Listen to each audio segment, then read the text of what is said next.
நியாயாதிபதிகளின் புத்தகம் 3ஆம் அதிகாரம் 9ஆம் வசனத்தை நாம் வாசிப்போம். Let us turn to the book of Judges chapter 3 and verse 9. இஸ்ரவேல் புத்திரர் கர்த்தரை நோக்கி கூப்பிட்டபோது கர்த்தர் இஸ்ரவேல் புத்திரரை ரட்சிக்கும்படி காலேபின் தம்பியான கேனாசுடைய குமாரனாகிய ஒத்னியேல் என்னும் ஒரு இரட்சகனை அவர்களுக்கு எழும்ப பண்ணினார். And when the children of Israel cried unto the Lord raised up a deliverer to the children of Israel, who delivered them, even Othniel the son of Kenaz, Caleb's younger brother. கர்த்தருடைய பரிசுத்த நாமத்துக்கு மகிமை உண்டாவதாக. Glory be to God's holy name. இன்றைய message இரட்சகன். Today's message is deliverer. இல்லட்ட சேவியர்னு சொல்லலாம், ரெண்டுமே சொல்லலாம். Deliverer or savior.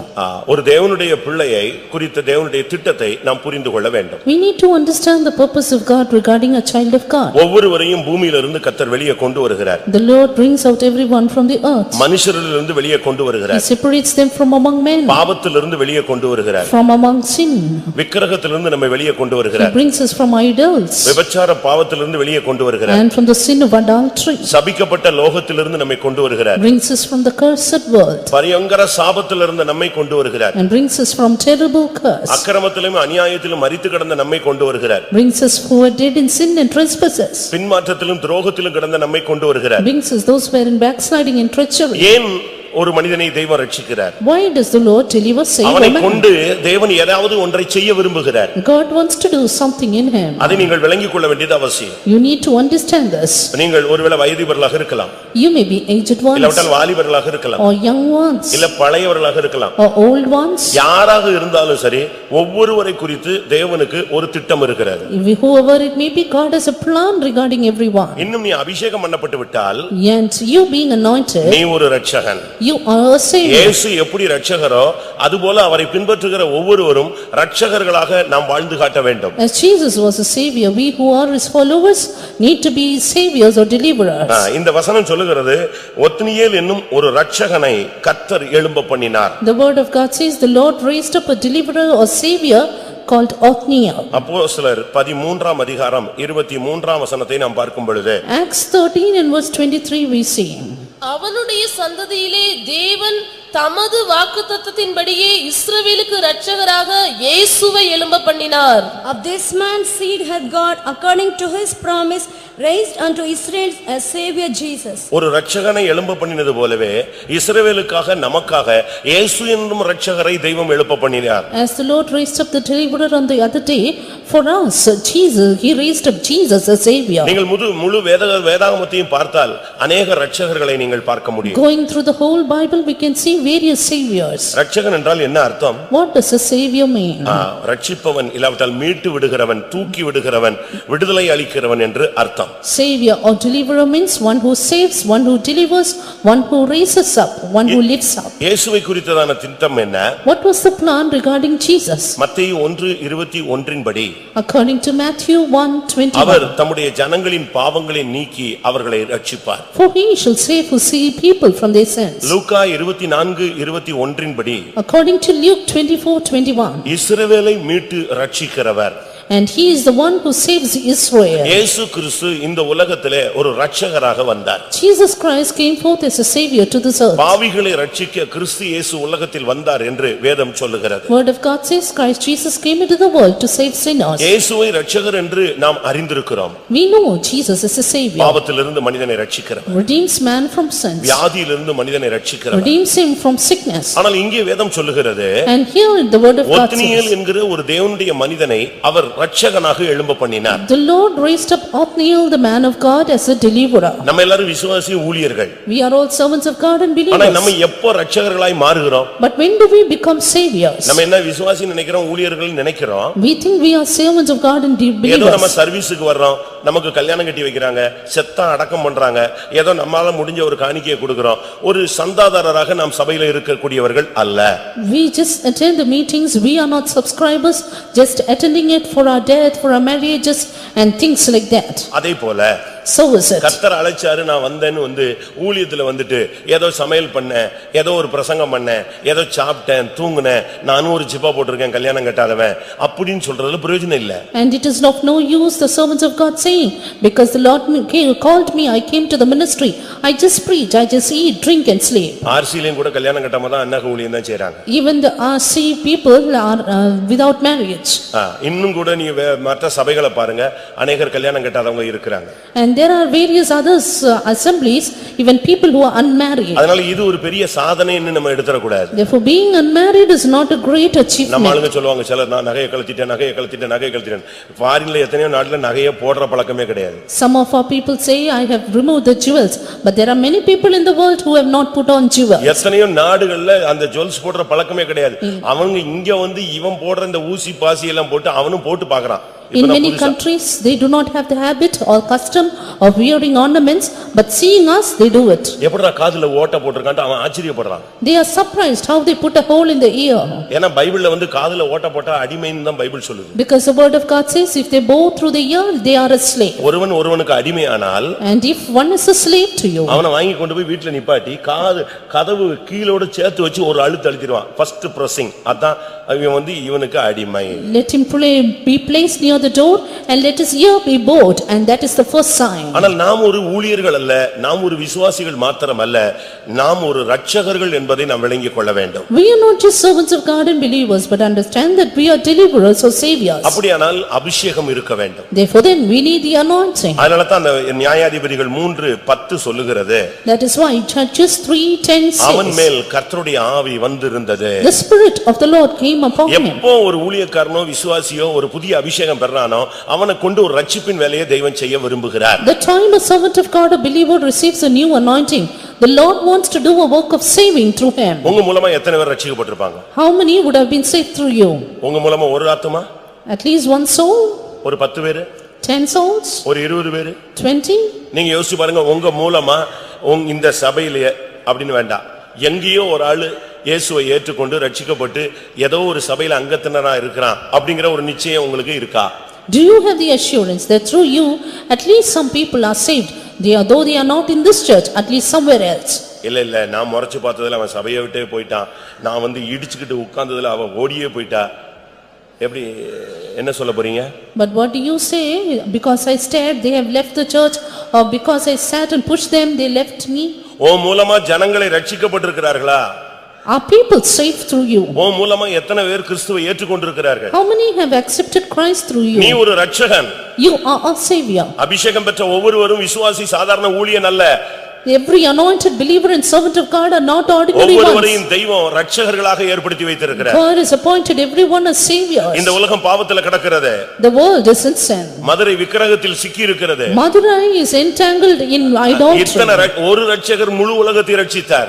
And Jesus saved the whole mankind. இயேசுவுக்கு பெயர் உலக இரட்சகர். Jesus is called the savior of the world. ஏன் நீ மதுரை இரட்சகனாக மாறக்கூடாது? Why couldn't you become a savior of Madurai? வேதம் என்ன சொல்லுகிறது? What does the word of God say? மெய்யாகவே அவர் உலக இரட்சகர். Is truly he is the savior of the world.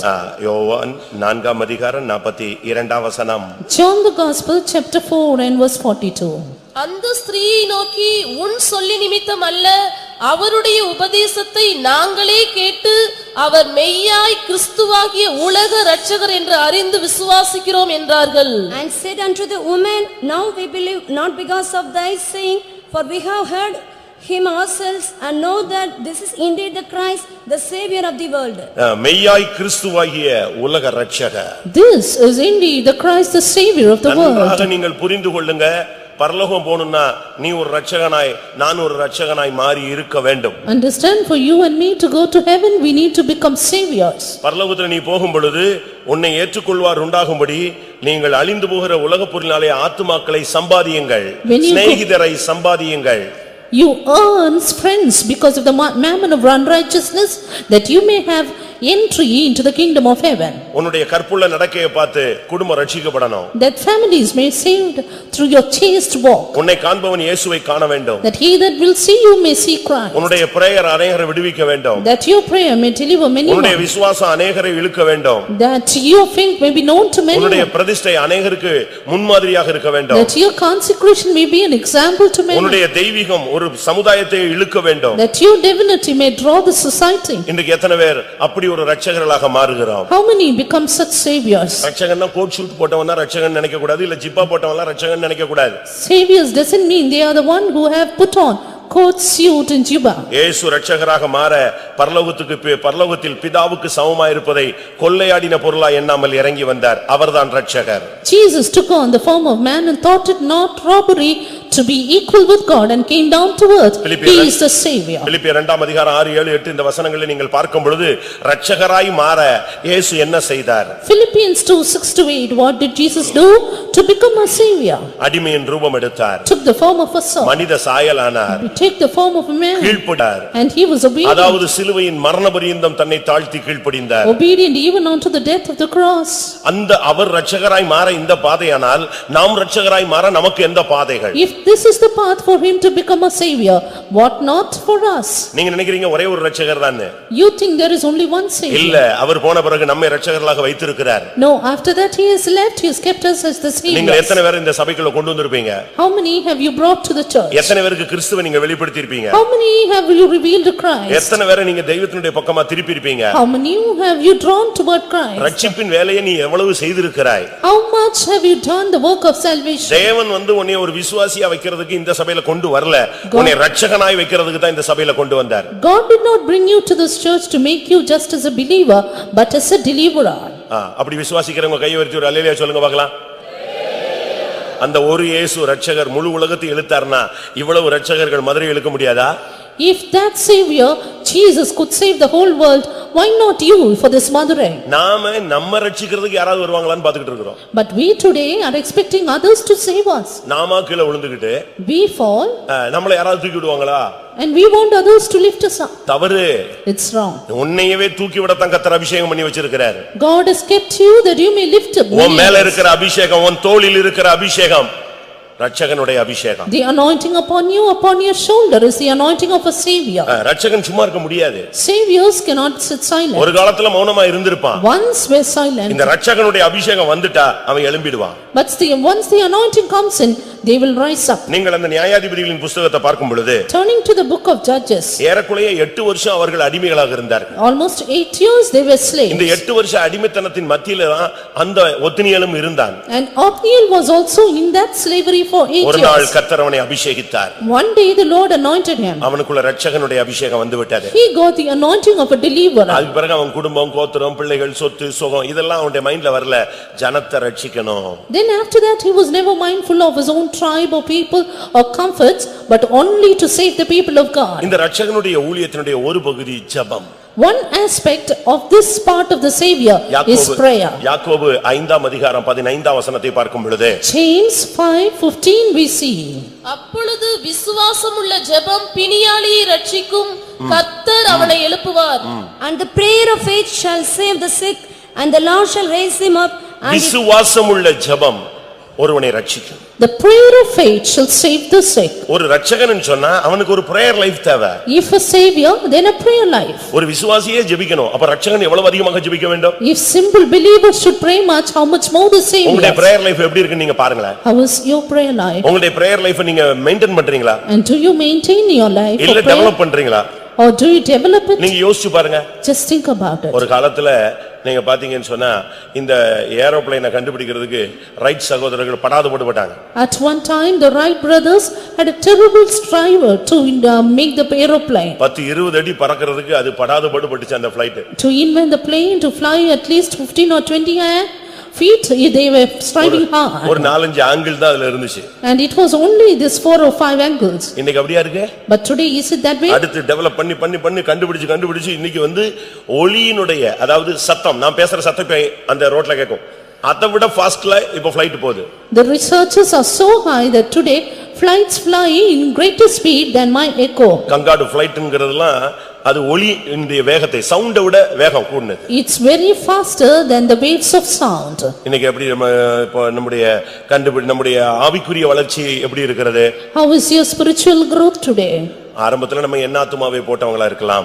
In the beginning we would have just put the benediction. இல்ல கர்த்தரின் மேய்ப்பரா இருக்கிறார்ங்கற வசனம் சொன்னவங்களா இருக்கலாம். We would have just recited Psalm 23. இல்ல வலது பக்கம் இடது பக்கம் சிலுவை அடிச்சிட்டு இருந்த ஆளுங்களா இருந்திருக்கலாம். Or you would have just put the cross on the right and left. ஆனா இன்னைக்கு அதே அடிச்சிட்டு இருக்கியா? But today is it the same? நீங்க யோசிச்சு பாருங்க. Just think of it. உங்களுடைய வாழ்க்கையில ஜெபம் எவ்வளவு முன்னேற்றத்தை கொண்டு வந்திருக்கு? How far has prayer life improved in your வியாதியஸ்தனுக்கு life? போய் நீ ஜெபம் பண்ணு. Ground for a sick and pray. உன் ஜெபம் கரெக்ட்டா இருந்தா அவன் ரட்சிக்கப்படுவான், சுகமாக்கப்படுவான். If your prayer is right, he shall be healed. உன்னுடைய பிரேயர் ஒரு மனிதனை ரட்சிக்கும். Your prayer shall save a man. அப்படினா என்ன அர்த்தம்? What does it mean? Ratchagan ஒரு ஜெப வீரன். Savior is a prayer warrior. யாக்கோபு 5ஆம் அதிகாரம் 20ஆம் வசனத்தை பார்க்கும் பொழுது James 5:20. அடுத்த ரட்சிப்பின் வேலை என்ன? The next work of salvation. தப்பிப்போன மார்க்கத்தினின்று பாவியை திருப்புகிறவன் ஒரு ஆத்துமாவை மரணத்தினின்று ரட்சித்து திரளான பாவங்களை மூடுவான் என்று அறிய கடவன். Let him know that he which converted the sinner from the error of his way shall save a soul from death and shall hide a multitude of sins. தப்பிப்போன மார்க்கத்தினின்று ஒரு பாவியை திருப்புகிறவன் ஒருவனை மரணத்திலிருந்து ரட்சிக்கிறான். He which converted the sinner from the error of his way shall save his soul from death. எத்தனை பாவியை நீங்க திருப்பி இருப்பீங்க? How many souls have you turned? உங்களுக்கு நண்பர்கள் ரொம்ப இருக்கலாம். You may have many friends. உங்களுடைய குடும்பத்தார் அதிகம் பேரா இருக்கலாம். Many people in your family. உங்களுக்கு ஃப்ரெண்ட்ஸ் சர்க்கிள் ஜாஸ்தியா இருக்கும். Your friend circle may be high. இல்ல உங்க கூட தொழில் பார்ட்னர்ஸ் ரொம்ப பேர் இருப்பாங்க. Or you may have many in your occupation. அதுல யாரையாவது ஒரு ஆளை உன்னால இழுக்க முடிஞ்சதா? But are you able to draw at least one there? யோசிச்சு பாருங்க. Just think over it. நரகத்திலிருந்து ஒருத்தன் தன்னுடைய ஃப்ரெண்டுக்கு ஒரு letter எழுதினானா? A man wrote a letter from hell to his friend. நீங்க அதை படிச்சிருப்பீங்க இல்ல பார்த்திருப்பீங்க. I think you would have read it or seen it. நரகத்திலிருந்து எழுதுறான். He writes it from hell. தன்னுடைய ஃப்ரெண்டுக்கு. To his friend. கிறிஸ்தவ நண்பனுக்கு எழுதுறான். To his Christian friend. அவன் எழுதுறான், ஏண்டா என் கூட சேர்ந்து தண்ணி அடிச்சியே, என் கூட சேர்ந்து ஃபுட்பால் விளையாண்டியே, என் கூட சேர்ந்து டூ வீலர் சர்றன்னு வந்தியே, ஆனா நீ இயேசுவை கும்பிட்டுற, அந்த இயேசு வாழ்க்கையை மாத்துகிறாருன்னு என்னைக்காவது ஒரு நாள் எனக்கு சொன்னையாடா அப்படின்னு கேக்குறான். You drank with me, you played with me, you went with me in my vehicle, but did you at least once say that Christ will save you from your sins? எப்படி இருக்குன்னு யோசிச்சு பாருங்க. Just think over it. அவன் செத்து போயிட்டான உடனே அப்படியே upset ஆகி போய் ஒரு சர்ச்சில் போய் உட்கார்ந்திருக்கான். Soon this boy was upset and went to a church. எப்படி இருக்கும்? அவங்க அங்க இருந்து கேக்குறான். From there he is asking. நான் நரகனா நம்பாமல் தான்டா இருந்தேன், ஆனா இப்போ ரியலா நான் அதுக்குள்ள அக்கினிக்குள்ள போய்கிட்டு இருக்கேன்னு எழுதுறேன். I couldn't believe hell, but today I am in hell. நீங்க உங்க குடும்பத்துல யாரையாவது இழுத்துருக்கீங்களா? Have you drawn anyone in from your family? நீ இழுக்க வேண்டாம், உன் வாழ்க்கை இழுக்கட்டும். You need not draw them, but let your life do உன் it. பேச்சு இழுக்கட்டும். Let your speech do it. உன்னுடைய ஜெபம் இழுக்கட்டும். Let your prayer do it. உன்னுடைய முழங்கால் இழுக்கட்டும். Let your knees do it. உன்னுடைய சிரிப்பு இழுக்கட்டும். Let your smile do it. அப்படிப்பட்ட தெய்வீகமான புன்னகை நமக்கு இருக்கா? Do we have such divine smiles? நீங்க யோசிச்சு பாருங்க. Just think over it. நீங்களும் ஒரு ரட்சகர், சிபிஎம் விசுவாசி அல்ல. You and me are not CPM believers, but saviors or deliverers. CPM believerன உடனே ஒரு கன்சிடரேஷன் பரலோகத்துல கிடைக்கும் அப்படி நம்பிராதீங்க. Don't think you will get a consideration in heaven because you are a TPM believer. இல்ல அங்க முன்னால போய் பெரிய பெரிய சீஃப் பாஸ்டர்லாம் நின்னு ஆமாமா இது நம்மால் தான் உள்ள விடுங்க அப்படினு சொல்லுவார்லாம் நினைக்காதீங்க. And don't think the chief pastors will say this is our people, let them in. அப்படி நாங்க ஏதாவது உனக்கு ஒரு உதவி செய்யணும்னா இந்த உலகத்துல உன்னை கண்டிச்சு உடைச்சு உருவாக்கி நிப்பாட்றமே அதுதான் எங்களால் இயன்ற உதவி. The only help that we can do for you is right when you are in this world we can rebuke you, correct you and set you right. அங்க போன பிறகு யாருக்குமே எந்த கன்சிடரேஷனும் கிடையாது. After reaching heaven none have any consideration. இன்னைக்கு நீ ஒரு Ratchagan. Today you need to be a savior. அதனால தான் பிசாசு உன்கிட்ட பயங்கரமா போராடுறான். That is why the devil is striving you எப்படியாவது உன்னை பின்மாற்ற வைக்கணும். to make you backslide. எப்படியாவது பாவத்துல விழ வைக்கணும். To make you fall in. எப்படியாவது மாம்சத்துல சிக்க வைக்கணும். To make you a lusting. எப்படியாவது உன்னை பின்மாற்றத்துல இழுத்து கொண்டு To போயிடணும். make you draw in backslide. Why? உன்னை வச்சா நீ अनेகரை இழுத்துருவ. And there you will not draw many நீ to ஒரு God. மேக்னெட்டா இருக்கணும். You should be a magnet.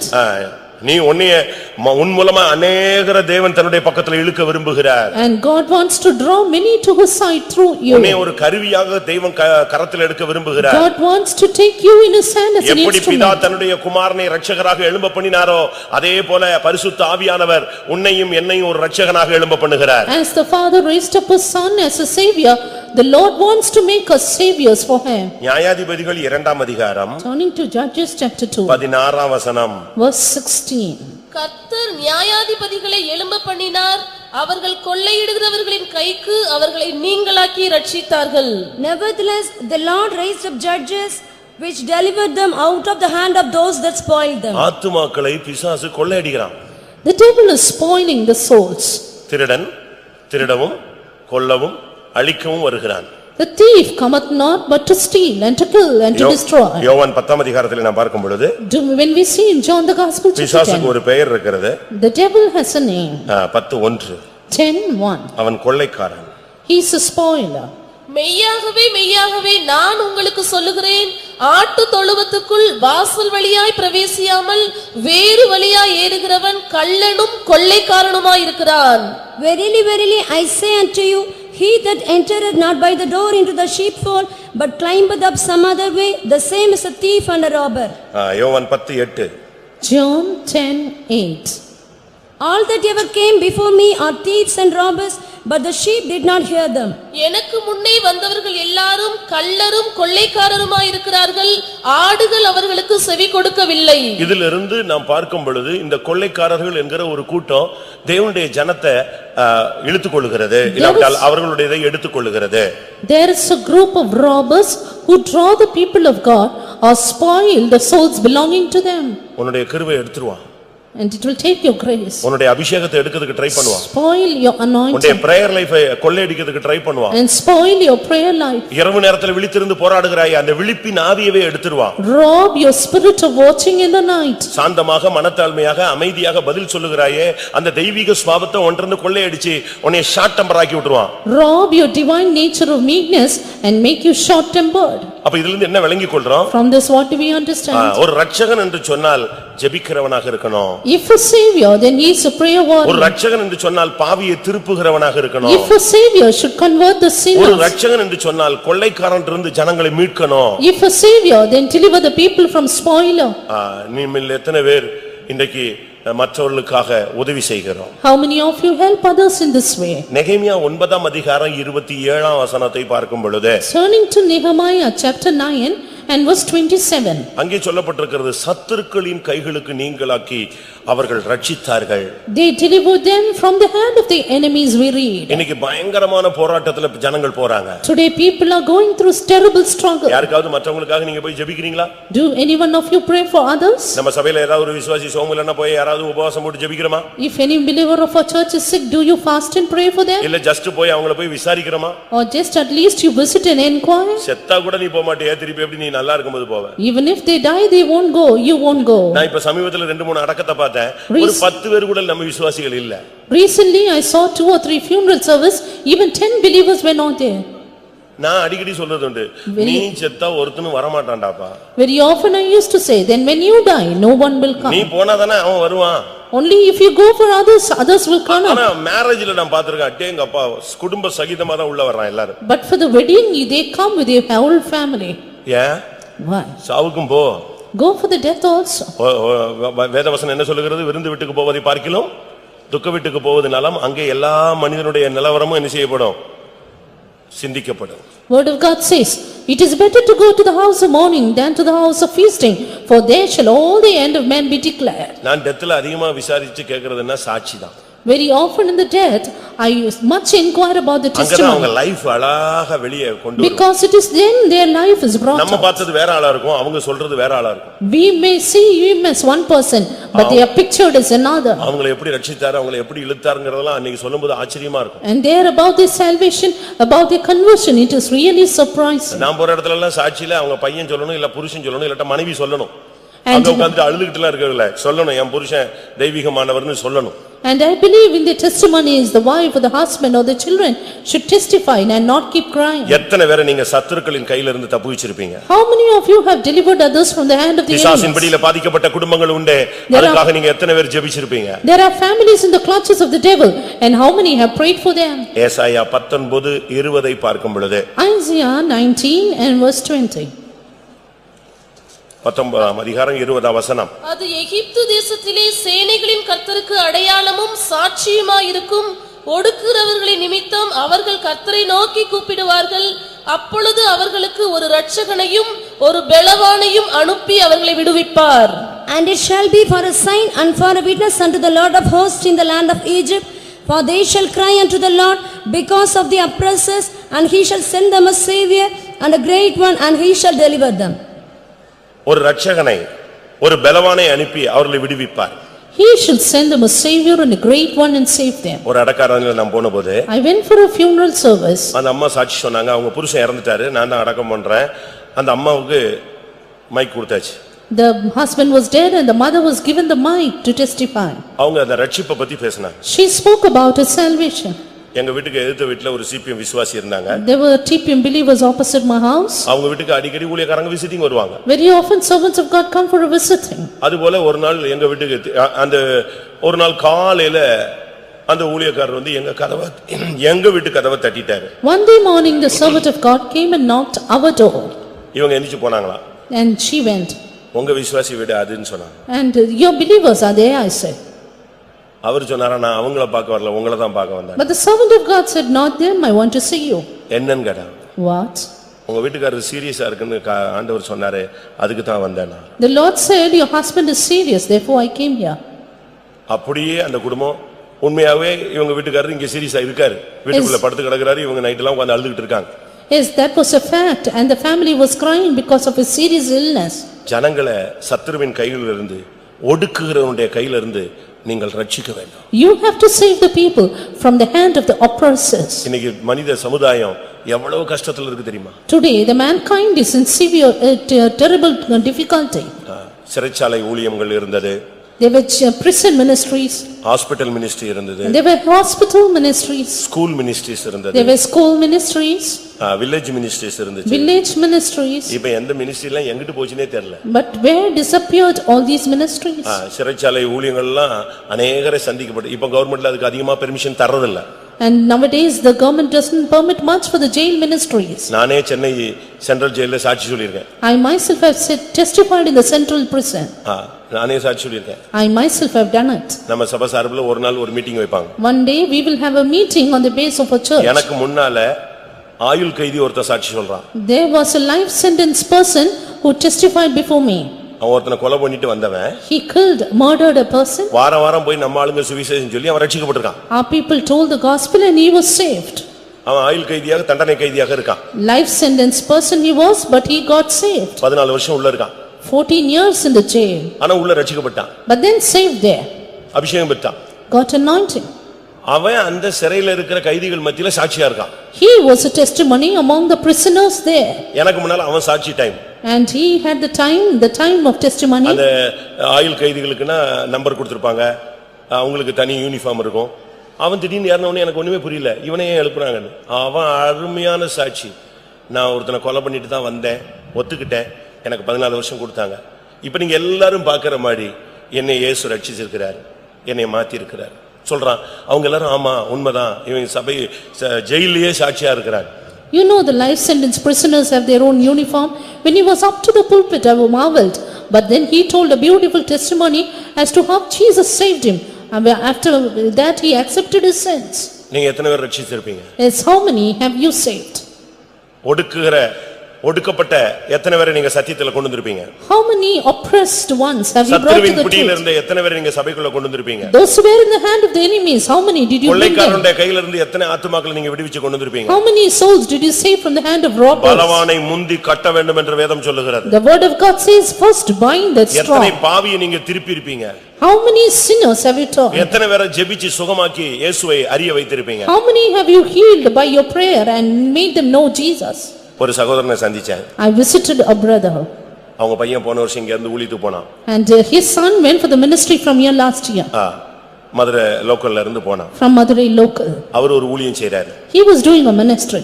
அவங்க சொந்தக்காரங்க சொத்துக்காக ஒரு அடிதடி ஆயிடுச்சு. His relatives fought for the property.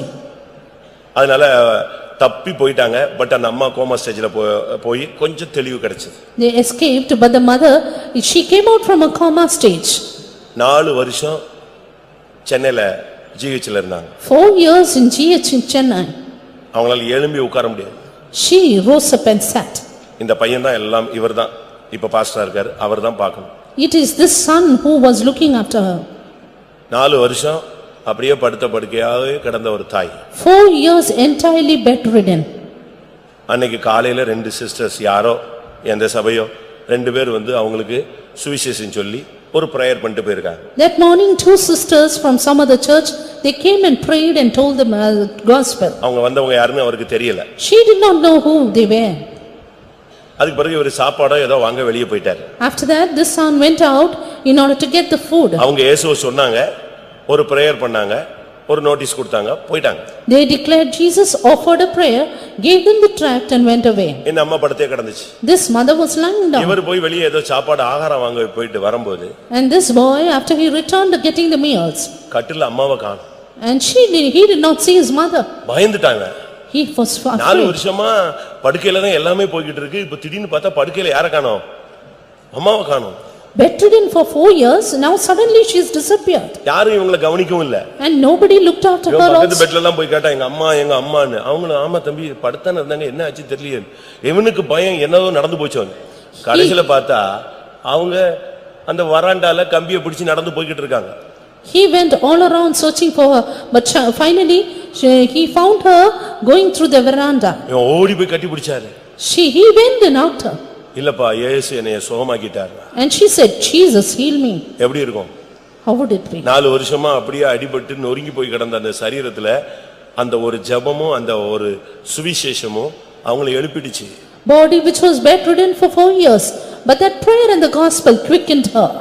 நமக்கு 12 மணி ஆயிடுச்சுன்னா சோத்திரம். ஏன்னா அங்க மட்டன் வச்சிட்டு வந்திருக்கிறோம், போய் சாப்பிடலன்னா எவனா தூக்கிட்டு போயிடுவான், என்ன பண்றது? For us, once it is 12, we keep praising God because we want to go out. ஒரு வாரமா துவைக்காம இருக்கிறதெல்லாம் இன்னைக்கு தான் நாங்கள் துவைக்க வேண்டும். And we want to wash all our clothes which are for 1 week. இன்னைக்கு தான் வர வேண்டிய சொந்தக்காரங்க எல்லாம் வர சொல்லி இருக்கிறேன். And we have invited our relatives. Daily காலையில தூங்காம அலைஞ்சு இன்னைக்கு ஒரு நாள் தான் நான் தூங்க முடியாத பிரதிஷ்டையே பண்ணி இருக்கிறேன். It is just this one day for my rest after this week. இப்படிலாம் நம்ம வச்சுக்கிட்டு போய் 6 மணி வரைக்கும் தூங்கி ஊழியத்தை மொத்தமா ஒழிச்சிட்டோம். Having so many things like this, we sleep till 6 and have lost our ministry. யாரை தேடி போன? Whom did you go and உன்னை see? தேடி ஒரு ஆள் வந்ததனால தான் நீ ரட்சிக்கப்பட்ட. It is because one person came in search of you, you were saved. அவர் பரலோகத்திலிருந்து வந்தது மாத்திரமல்ல, இந்த உலகத்திலே இருந்த ஏற்கனவே ரட்சகர்கள் இந்த சுவிசேஷத்தை சொன்னதனால தான் நமக்கு இந்த ரட்சிப்பு கிடைத்தது. Not only that, he came down from heaven. It is because there were saviors upon this earth that we got saved. நீ சிப்பா போட்டு இந்த ஊழியத்துக்கு வந்து இதுக்குள்ள கழுத்தை நுகத்துக்குள்ள நீ சிக்கணும்னு கூட நான் சொல்லல. வெளியே இருந்தாவது ரட்சிப்பின் வேலையை செய்து பாரு. Not that you should come under the yoke of ministry, but being outside you can do this job. ஒரு ஆத்துமா One soul. பரலோகத்துல போகும்போது உன் லைனுக்கு பின்னால அப்படி திரும்பி பார்த்தா ஒரு ஆளாவது நிக்கிறானான்னு பாரு. When you go to heaven, at least you turn back to see one soul behind you. Pastor Don அவர்கள் சொல்லும் பொழுது, Pastor John used to say. Don Pastor Don used to say.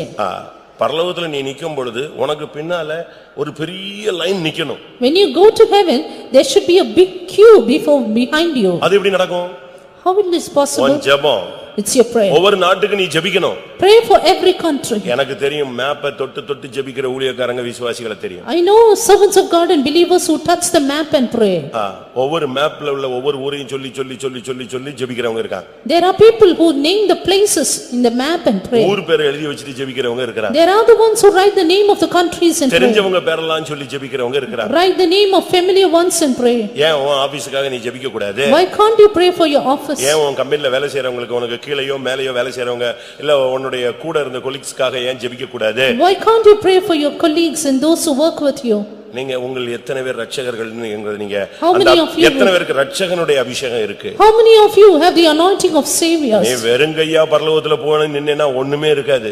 Empty handed, if you go to heaven, nothing will be there. ஒரு மகிமை இல்லாத ஒரு இடத்துல உட்கார்ந்து வேடிக்கை பார்த்துட்டு இருப்ப. You will only have to sit and spectate in a place without glory. சூரியனுடைய மகிமை வேறு, The glory of the sun is different. சந்திரனுடைய மகிமை வேறு, Glory of the moon is different. நட்சத்திரங்களுக்கும் மகிமைக்கு மகிமை என்ன உண்டு? வித்தியாசம் உண்டுன்னு பைபிள் சொல்லுது. And even the stars differ in the glory. நாம் போறதே தரிக்கணத்தானா இருக்கு, இன்னும் நானும் வேற 4-5 வரை இழுத்துட்டு போக முடியுமா அப்படிங்கறீங்களா? I myself going is difficult, how can I draw 4 or 5? அந்த நாகமானுடைய வீட்ல ஒரு சின்ன பிள்ளை, இஸ்ரவேலின் சின்ன பிள்ளை வேலைக்காரியா இருந்தா. There was a little damsel in the house of Naaman who was a servant. ஒரு சின்ன பிள்ளை தான். Little girl. அந்த பிள்ளைக்கு ஒரு சுவிசேஷத்தின் ஆவி இருந்துச்சு. But she had the spirit of gospel. அவன் தான் இவளை அடிமைப்படுத்தி வச்சிருக்கான். And it is he who was engaging ஆனாலும் அந்த her. இடத்துல அவ ஒரு சுவிசேஷம் சொன்னா. But there she declared the gospel. தீர்க்கதரிசி ஒருத்தர் இருக்கிறார். There's a prophet there in அங்க போ Israel. சொல்லுங்க. You go there. என் எஜமான் சுகமாக்கப்பட்டு விடுவார். And my master shall be healed. அந்த விதையை விதைச்சது யாரு? Who sowed the seed? இன்னைக்கு நாகமான் சுகமாக்கப்பட்டான்னு நம்ம இன்னைக்கு புதிய ஏற்பாட்டுல பேசிட்டு அலையறமே, இதனுடைய விதை யாரு? Today we speak of the healing of Naaman, but who sowed the seed? அந்த இஸ்ரவேலில் இருந்த பிடிபட்டு போன ஒரு அடிமை பெண், ஒரு சின்ன பிள்ளை. The little damsel who was captivated from Israel. ஒரு நீங்க சரித்திர கதைகள் எல்லாம் படிச்சிருப்பீங்க. You would have gone through histories. ஒரு பிள்ளையினுடைய தகப்பன் ஒரு குற்றவாளியாய் மாறி அவனுக்கு மரண தண்டனை விதிக்கப்பட்டது. Father of a child became accused and he was sentenced to death. அதுல இருந்து அவன் விடுதலையாக்கப்படணும்னா ஜனாதிபதி வேணா என்ன செய்யலாம்? கருணை மனுல கையெழுத்து போட்டா மரண தண்டனையில இருந்து தப்பலாம். And maybe if there is the signature of the president, he can escape death. யாருமே அவனுக்கு சப்போர்ட் பண்ணல. But there was none to recommend for him. But இந்த செய்தி யாரோ இந்த பிள்ளைக்கு கொடுத்துட்டாங்க. அவனுடைய அந்த திருடனுடைய பிள்ளைக்கு கொடுத்துட்டாங்க. But somebody gave this message to that father's child. இது காலையிலேயே அமெரிக்கன் பிரசிடென்ட்டோட இதுக்கு போயிருச்சு. வாசல்ல போய் நின்னுடுச்சு. She went to the White House of the American president. நான் பிரசிடென்ட் அங்கிளை பார்க்கணும். I want to see President uncle. ஒழுங்கா வீடு போய் சேருன்னு சொன்னாங்க. ஒழுங்கா வீடு போய் சேருன்னு சொன்னாங்க. And they said you go to your house. ஆனா இது அழுதுட்டே நின்னுச்சு. But she kept on crying. விஷயத்தை சொல்லல. Did not say the matter. கடைசில மெசேஜ் உள்ள போச்சு. Finally the message went in. சரி அந்த பிள்ளை தானே, பாதுகாப்புக்கு ஒண்ணும் பிரச்சனை வராது, கொண்டு வான்னு சொல்லு. It's a little child, no protection needed, therefore bring her in. இது சொல்லுச்சு. She said, அங்கிள் உங்களுக்கு பிள்ளை இதே மாதிரி என்னை மாதிரி பாப்பா ஏதாவது இருக்கா? Uncle, do you have children like me? இருக்கு. Yes. அந்த பிள்ளை கேட்டா எல்லாம் செஞ்சிருவீங்களா? And whatever they say, will you do? அந்த பிள்ளை செத்து போயிட்டா உங்களுக்கு எப்படி இருக்கும்? And if that child dies, how will you feel? இல்ல நீங்க செத்துட்டா அந்த பிள்ளையோட நிலவரம் எப்படி இருக்கும்? Or if you die, how will your children live? இப்படி எல்லாம் கேட்டவனே அவன் குழம்பிக்கிட்டே இருந்தான், என்னடா இந்த பிள்ளை தலையை சுத்துறாளே. And he was just raving கடைசில over. சொல்லுச்சு, இன்னைக்கு இத்தனாம் தேதி நீங்க தூக்கு தண்டனை போட்டிருக்கீங்களே, மரண தண்டனை, அது எங்க டாடி தான், எனக்கு எங்க டாடி வேணும், தயவு செய்து நீங்க அவங்கள மன்னிச்சிருங்க, எனக்கு ஒரு சான்ஸ் கொடுத்து எங்க அப்பாவை எனக்கு கொடுங்கன்னு கேட்டுச்சு. Finally she said, you see a death sentence on this day, this is for my father, kindly forgive him, I need my daddy. அவன் அப்படியே உட்கார்ந்து அழுதுட்டான். He wept. கையெழுத்து போட்டு கொடுத்துட்டான். Signed the paper. ஒரு 2 நிமிஷம் பிரேயர் ஒருத்தனை மரண தண்டனையில இருந்து வெளியே கொண்டு வந்துருச்சு. Just 2 minutes of request or petition saved a soul from death. நீ ஒரு முழங்கால் போட்டு பாரு. You try being on knees. கொஞ்ச நேரம் கண்ணீர் வடிச்சு பாரு. Try shedding tears. கொஞ்ச நேரம் கை உயர்த்தி பாரு. Try lifting your hands. உன் இருதயத்தை கொஞ்சம் உடைச்சு பாரு. Try breaking your heart. தேவன் உன்னை இரட்சகனாய் மாற்றி இருக்கிறாரா இல்லையாங்கறதை நீ கண்டுபிடிச்சிடலாம். Then find whether God is making you a savior. இரட்சகன் சும்மா இருக்க மாட்டான். Savior cannot be silent. இரட்சகனுக்கு மத்தவங்க பிரச்சனையை பார்த்துட்டு சும்மா இருக்க முடியாது. ஓடி போய் தலையை கொடுக்க மாட்டான், முழங்கால்ல நிப்பான். Savior cannot be silent looking at the problem of others, but he will pray soon. அதுதான் இரட்சகனுடைய ஊழியம். That is the work of a man. இந்த ஜனம் படுகிற பாடு, இந்த வேதனைகளை கண்டு தேவகுமாரனாக பிதாவுக்கு சமமாய் இருப்பதை எண்ணாமல் அடிமையின் ரூபம் எடுத்து இயேசு தன்னை இந்த பூமியிலே தாழ்த்தி வந்தார். Looking at the wretched stage of mankind, Jesus thought it not robbery to be equal with God, but came down in the likeness of man. நான் திரும்பவும் சொல்லுகிறேன், I repeat, நீ இந்த சபைக்கு ஒரு வழிபோக்கன் அல்ல. you are not a wayfaring man for this church. நீ இந்த கிறிஸ்தவத்துக்கு நீ ஒரு பரதேசி அல்ல. You are not a stranger for this நீ ஒரு Christianity, இரட்சகன். but you are a savior. எரேமியா 14 அதிகாரம் 8 வசனத்தை பார்க்கும் பொழுது, Jeremiah 14:8. இஸ்ரவேலின் நம்பிக்கையே ஆபத்து காலத்தின் அல்லது இரட்சகரே நீர் தேசத்தில் பரதேசியைப் போலவும் ராத்தங்க இறங்குகிற வழிபோக்கனைப் போலவும் இருப்பானேன். O the hope of Israel, the Savior thereof in time of trouble, why shouldest thou be as a stranger in the land and as a wayfaring man that turneth aside to tarry for a night? இஸ்ரவேலின் இரட்சகரே, நீ எப்படி வழிபோக்கனை போல இருக்கலாம்? Oh, the hope of Israel, how will thou be the wayfaring man? ராத்தங்க இறங்குகிற ஒரு பரதேசியை போல நீர் எப்படி ஒரு பார்ட் டைம் விசிட் பண்ணலாம்? How will thou have a part-time visit like a stranger in the land? ஒரு இரட்சகன் வழிபோக்கனை போல இருக்க கூடாது. A savior should not be a stranger. நீ இந்த சபைக்கு ஒரு சந்தாதாரராக, ஆடியன்ஸாக, வெல்விஷராக இருக்க கூடாது. You are not a subscriber nor a well-wisher of this பைபிளை church. தூக்கிட்டா நீ ஒரு இரட்சகன். You lift up the Bible, become a savior. அபிஷேகம் பெற்றுவிட்டால் நீ ஒரு இரட்சகன். Receive the anointing, become a savior. இந்த சத்தியத்தின் ஆழத்தை அறிந்தால் நீ ஒரு இரட்சகன். Know the depth of the truth, become a savior. நீ தேவனுக்காக எதையாவது செய்ய வேண்டும். Do something for Jesus. தேவன் உன் மூலமா எதையாவது செய்ய வேண்டும். And God should do something through you. ஒருவேளை நீ எனக்கு தகுதி இல்லைன்னு சொல்லலாம். You may say, தகுதி இல்லைன்னு I am சொல்லலாம். not worthy for that. பரிசுத்தம் இல்லைன்னு சொல்லலாம். I don't have holiness. எனக்குள்ள இன்னும் எவ்வளவோ பாவங்கள் இருக்குன்னு I சொல்லலாம். have so many sins in me. அதெல்லாம் நீ பத்தி கவலைப்படாத. Don't worry about அந்த that. இஸ்ரவேலிலே அந்த பெண் அடிமையாகத்தான் சீரியாவுல கிடந்தாள். That damsel was a slave in Syria. அந்த அடிமைத்தனத்துல இருந்தா அடிமைன்னு சொல்லல. அவளால் முடிந்த ஒரு ஊழியத்தை செய்தாள். She did not keep on saying I am a slave, but she did the ministry she could. சத்தியத்தை நீங்க புரிஞ்சுக்கொள்ளுங்க. Understand the truth. உனக்குள்ள ஒரு பலவீனம் இருக்கலாம். You may have a weakness, அதை தேவன் சரி செய்வார். but God will put it right. உனக்குள்ள சில தோல்விகள் இருக்கலாம். You may have failures, அதை தேவனால் மாற்ற முடியும். but God can change it. ஆனாலும் But உன் மூலமாய் தேவன் செய்யணும்ங்கறதை நீ செஞ்சிட்டே இருக்கணும். what God ought to do through you should be அதை done. நீ விட்டுற கூடாது. Never fail in it. ஏனென்றால் உன் மேல் இருக்கிற அபிஷேகம் இரட்சகனுடைய அபிஷேகம். Because the anointing in you is the anointing of a savior. அபிஷேகம் பெற்ற எல்லாரும் இரட்சகர்கள். All those anointed are saviors. இங்க என்ன நடந்தது? What happened? நியாயாதிபதிகள் 3ஆம் அதிகாரத்தில் 8 வருஷம் ஒரு அடிமைத்தனத்தில் அவர்கள் சிக்கி இருந்தார்கள். Turning to Judges 3, they were in the slavery for 8 years. இந்த நேரத்துல கர்த்தரை நோக்கி அவங்க ஜெபிக்கிறாங்க. These people cried unto the Lord. இப்ப ஒத்னியேல் அப்படினு ஒரு ஆளை கர்த்தர் எழுப்புறார். The Lord raised up a man called Othniel. அப்படினா என்ன அர்த்தம்? What does it mean? தேவனுடைய படைன்னு அர்த்தம். The host of God. நீ ஒரு தேவனுடைய சேனை. You are the army of God. ஏதோ ஒரு சும்மா சாதாரணமா வந்துட்டு சோத்ரன்னு எங்கிட்டாவது ஒரு சந்து பொந்துல உட்கார்ந்துட்டு எந்திச்சு ஓடிர கூடாது. You don't sit, just praise God and go away. நீயோ கர்த்தராகிய இயேசு கிறிஸ்துவுக்கு ஒரு நல்ல போர்ச்சேவகனாய் தீங்கை அனுபவி. But thou therefore and your hardness is a good soldier for Christ. நீ ஆண்டவருடைய சேனையைச் சேர்ந்தவன். You belong to the army of God. சூலமித்தியிலே என்னத்தை காண்கிறீர்கள்? What do you see in the Shulamite? இரண்டு சேனைகளை நாங்கள் காண்கிறோம். As it a company of two armies. உன்னத பாட்டுல மணவாட்டியை குறித்து ஒரு வார்த்தை கேட்கப்படுகிறது. A word said about the bride in Song of Songs. மணவாட்டியிலே என்னத்தை காண்கிறீர்கள்? What do you see in the bride? உன்னத பாட்டு 6ஆம் அதிகாரம் கடைசி பகுதியை 13ஆம் வசனத்தினுடைய கடைசி பகுதியை பார்க்கும் பொழுது Song of Solomon 6, the last portion of verse 13. Shulamite சூலமித்தியில் நீங்கள் என்னத்தை பார்க்கிறீர்கள்? அவள் இரண்டு சேனையின் கூட்டத்துக்கு சமானமானவள். மணவாட்டி சபையிலே நீங்கள் எதை காண்கிறீர்கள்? இரண்டு கூட்டத்தை காண்கிறோம். What do you see in the bridal church? Two armies. ஒன்று ஊழியர்கள் என்ற சேனை. One, the army of servants of God. இரண்டாவது விசுவாசிகள் என்கிற சேனை. Two, the army of believers. இந்த ரெண்டு சேனையும் சேர்ந்துதான் மணவாட்டி. These two armies together become the bride. அதுதான் சூலமித்தி. That's Shulamite. சூலமித்தியில் என்னத்தை பார்க்கிறீர்கள்? அங்க ரெண்டு சேனையை பார்க்கிறோம். What will you see in the Shulamite? Two armies. இவன் என்ன செஞ்சான்? இந்த Othniel What did Othniel do?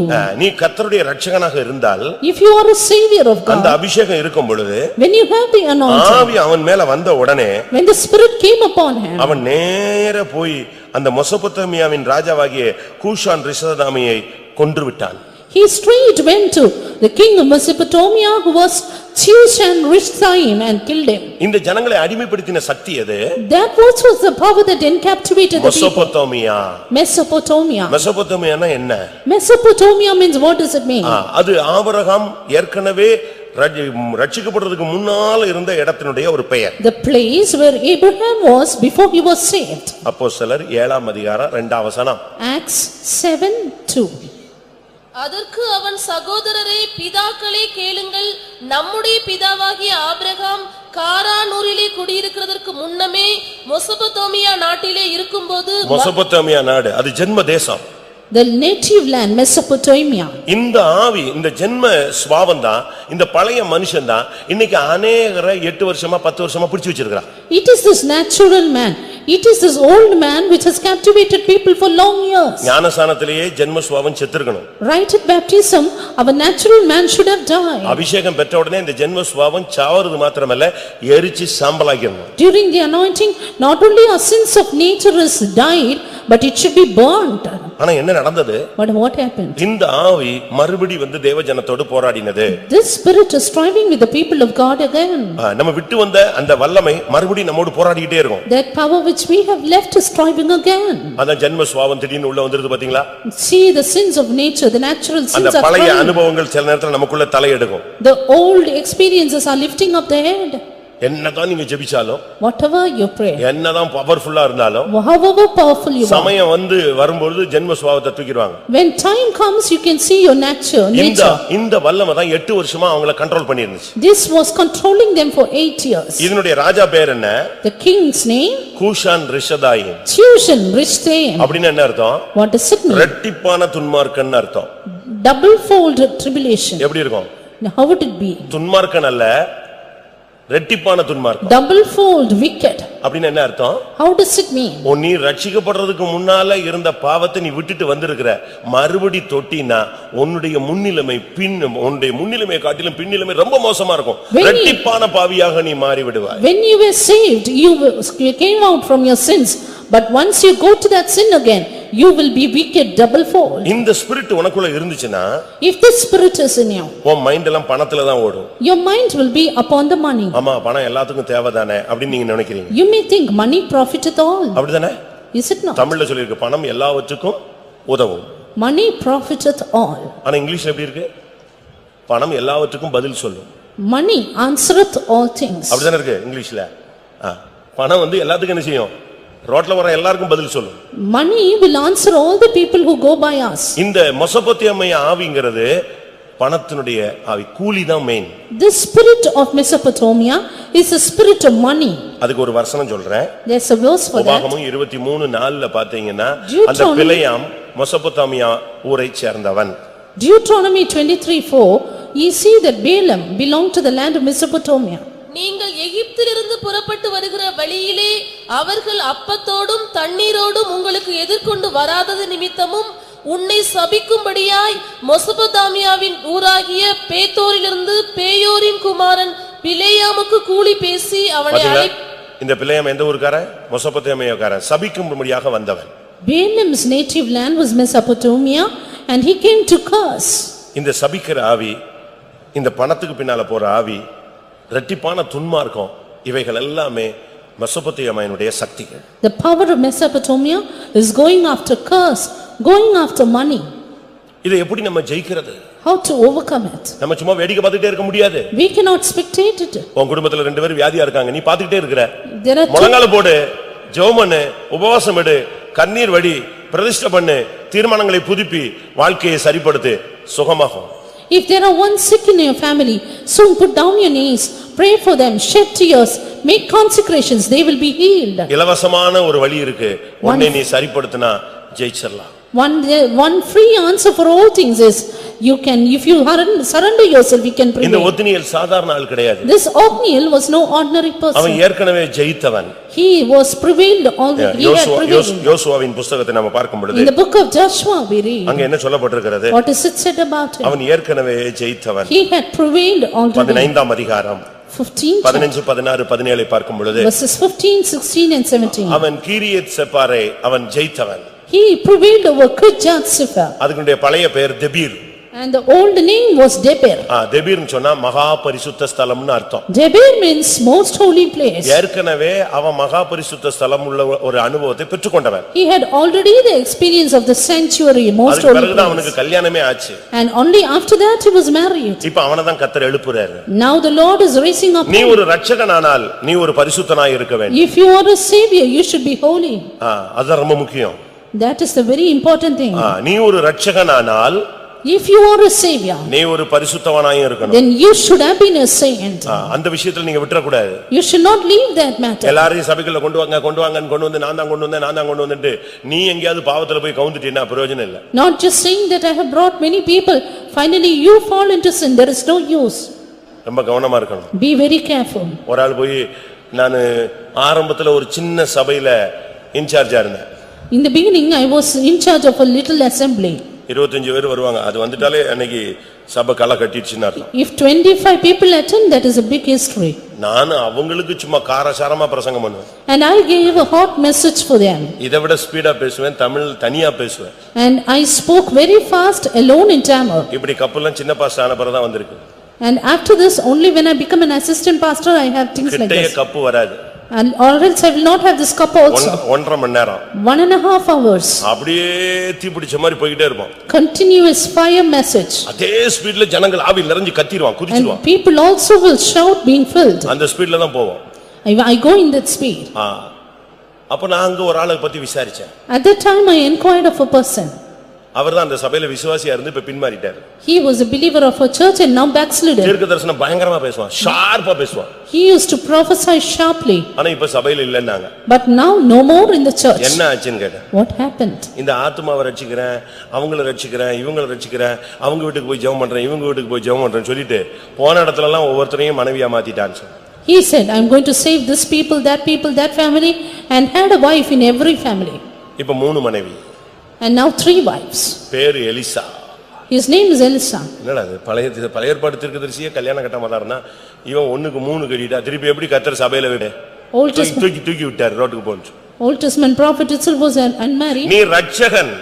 But you are a savior. Ratchagan சொன்னா போய் ஆத்துமாக்களை சந்திக்கிறது மாத்திரமல்ல, நீ ஒரு பரிசுத்தவனா இருக்கணும். Not just visiting the souls, but you should be a saint, a holy நீ ஒரு man. வீட்டுக்கு போனீனா உன்னை பரிசுத்தவான்னு சொல்லணும். ஐயா இந்த பிரதர் வர வேண்டாம், இந்த சிஸ்டரே வரக்கூடாது, லொடலொடன்னு பேசிக்கிட்டே இருக்கு, குடும்பத்தை கவுத்திடுவா போட்டுருக்கு, வரவே வரக்கூடாதுன்னு சொல்லக்கூடாது. If you go to a house, they should say, this is a holy man that passeth by us. They should not say, you should not get into my house. ஒருத்தன் லெட்டர் போட்டான் இங்க. One man put the letter. Area prayer இவரை எடுக்க விடாதீங்க. And don't ask this man to take the area prayer. சபையின் பரிசுத்தத்துக்காக எழுதுகிறேன். And for the sake of holiness you do it. அது மொட்டை லெட்டர், அதனால விட்டுட்டேன் நான். That was an anonymous letter, I left it. நீங்க யோசிச்சு பாருங்க. Just think over it. நம்மிடத்தில் அடிக்கடி வந்து போகிற இந்த மனுஷன் பரிசுத்தவான் என்று காண்கிறேன்னு சொல்லி சூனேமியால் சொன்னாள். The Shunammite said, this is the holy man of God that passeth by us continually. நீ ஒரு Ratchagan. You are a savior. நீ ஒரு ரட்சகனா இருந்தா பரிசுத்தவனா இருக்கணும். If you are a savior, then you would be a holy man அதே of God. நியாயாதிபதிகள் 3ஆம் அதிகாரம் 15ஆம் வசனத்தை பார்க்கும் பொழுது Judges 3:15 we see. அங்கே என்ன சொல்லப்பட்டிருக்கிறது? What is it said there? அங்கே ஒரு Ratchagan எழும்புகிறார். Again a deliverer there. இஸ்ரவேல் புத்திரர் கர்த்தரை நோக்கி கூப்பிட்டபோது கர்த்தர் அவர்களுக்கு பென்யமீன் கோத்திரத்தானாகிய கேராவின் மகன் ஏகூத் என்னும் ரட்சகனை எழும்ப பண்ணினார். இங்கே ஒரு ரட்சகன் வருகிறான். Another deliverer here. இந்த ரட்சகனை நான் நேற்று இரவுல பேசினேன். Yesterday night I spoke about இந்த this. ரட்சகன் வித்தியாசமான ஆளு. He was a different person. இவன் கையில ஒரு இருபுறம் கருக்குள்ள பட்டயம் வச்சிருப்பான். He had a two-edged sword in him. சரியான ஒரு பட்டயம் இவன் கையில எப்பவும் இருக்கும். A good dagger with him. இவன் வந்து சரியான ஒரு Ratchagan. A good savior he was. இவன் ஒன் மேன் ஆர்மி மாதிரி. He was one man army.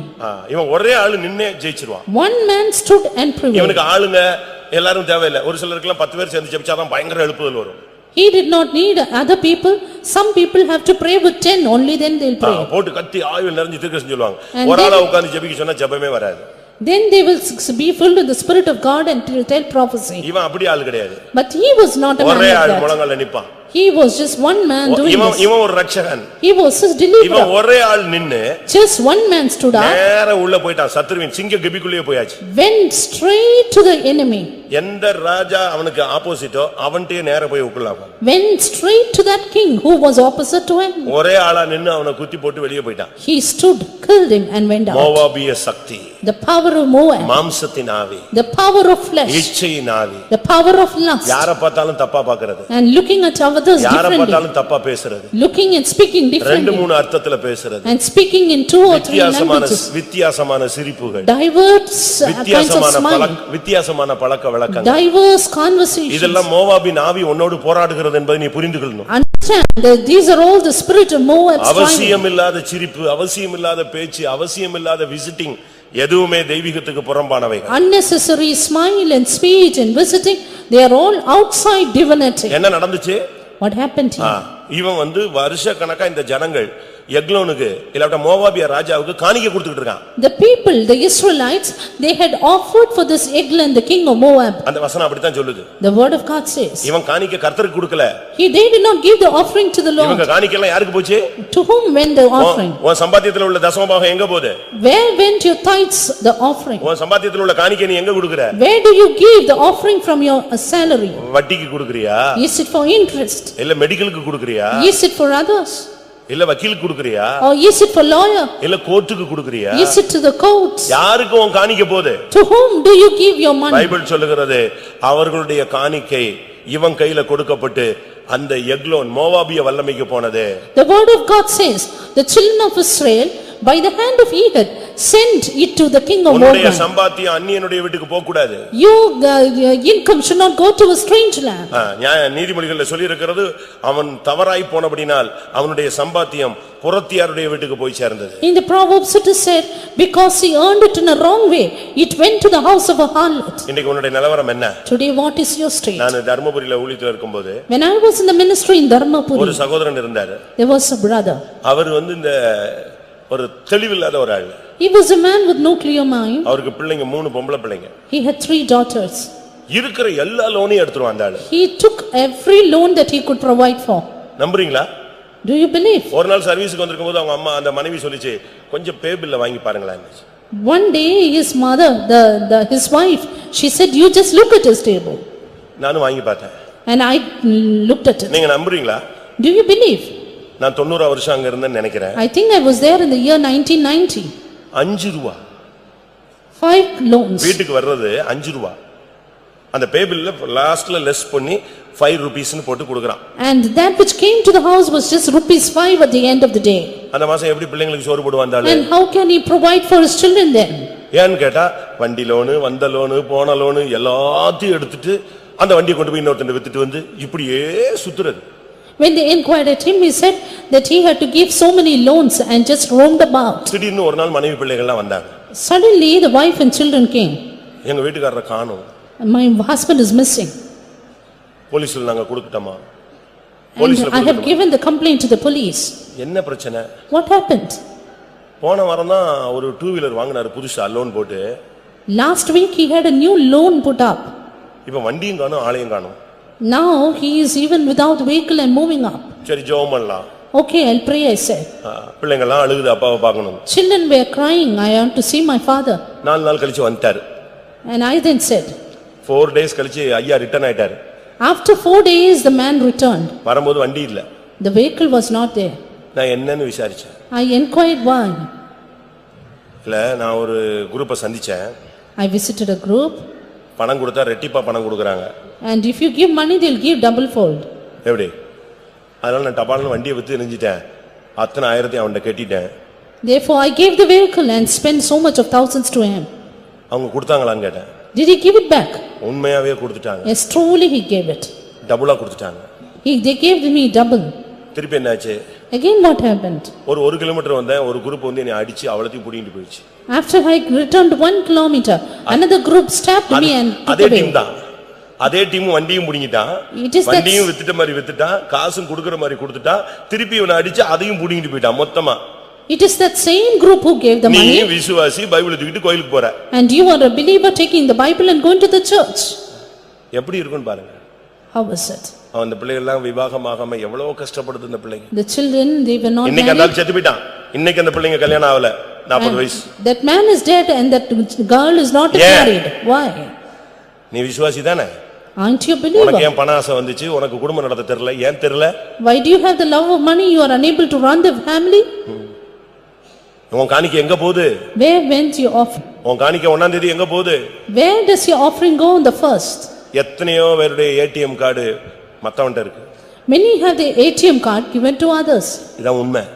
This is a fact. இந்த இடத்துல தான் கர்த்தர் ஏகூத்தை எழும்ப பண்ணினார். It is here the Lord raised up Ehud. ஏகூப்னா ஐக்கியம் உள்ளவன் அர்த்தம். Ehud means the man with unity. உனக்கு இந்த சத்தியத்துல ஒரு ஐக்கியம் இருக்கணும். இந்த பரிசுத்தவான்களுடைய ஐக்கியத்துல நீ நிக்கணும். You need to have a fellowship in the truth and in the எங்களுடைய saints. ஐக்கியம் பிதாவோடும் அவருடைய குமாரனாகிய கிறிஸ்துவோடும் இருக்கிறது. நீங்களும் எங்களோடு ஐக்கியமாகுங்கள் என்று யோவான் சொல்லுகிறார். John says, "My fellowship is with the Father and with the Son Jesus Christ, and ye have fellowship with us." நீ ஒரு இரட்சகனானால் ஒரு பரிசுத்தனா இருக்கணும். நீ ஒரு இரட்சகனானால் இந்த ஐக்கியத்துல நிக்கணும். If you are a savior, you ought to be a holy man. If you are a savior, you should be in this fellowship. அப்படியானால் நீ ஜனங்களை மீட்டெடுப்பா. Then you can deliver the people. இவன் போய் அவனை ஒரே குத்தி கொன்னுட்டு வெளியே வந்துட்டான். He went straight, stabbed him to death. அன்னையோட 18 வருஷமா கொடுத்துக்கிட்டு இருந்த காணிக்கை அந்த சத்துருவுக்கு கொடுத்த காணிக்கை நிற்கப்பட்டு தேவனுக்கு ஜனங்கள் காணிக்கை செலுத்தினார்கள். From that very day, he redeemed the people from offering it to that king of Eglon, and they gave it to God. நியாயாதிபதிகள் 3ஆம் அதிகாரம் 31ஆம் வசனத்தை பார்க்கும் பொழுது Judges 3:31 we see. அவனுக்கு பிற்பாடு ஆனாத்தின் குமாரன் சம்கார் எழும்பினான். அவன் பெலிஸ்தரில் 600 பேரை ஒரு தாற்றுக்கோளார் முறியடித்தான். அவனும் இஸ்ரவேலை ரட்சித்தான். And after him was Shamgar the son of Anath, which slew of the Philistines 600 men with an ox goad, and he also delivered Israel. அவனும் இஸ்ரவேலை ரட்சித்தான். And he also delivered Israel. இது எதை காண்பிக்கிறது? What does this show? யுத்தம் பண்ணுவது. Fighting. ஜெபத்துல போராடணும். Fighting in prayer. பிரேயர்ல வந்து நல்லா போராடணும். You have to wrestle in prayer. சும்மா இந்த நார்மல் பிரேயர்லாம் ஒத்தே வராது. Ordinary prayers are not for us. நான் ஒரு வீட்டுக்கு போயிருந்தேன். I have been to a house. அந்த வீட்ல ஆர்சி காரங்க ஒருத்தங்க வந்திருந்தாங்க. Where RC people had come there. ஜெபம் முடித்தேன். ஜெபத்தை நான் முடிச்சேன். I finished the prayer. அப்ப அந்த ஆர்சி காரங்கிட்ட கேட்டேன். Then the RC people asked me, நீங்க பயங்கரமா முழங்கால்லே நிப்பீங்களே.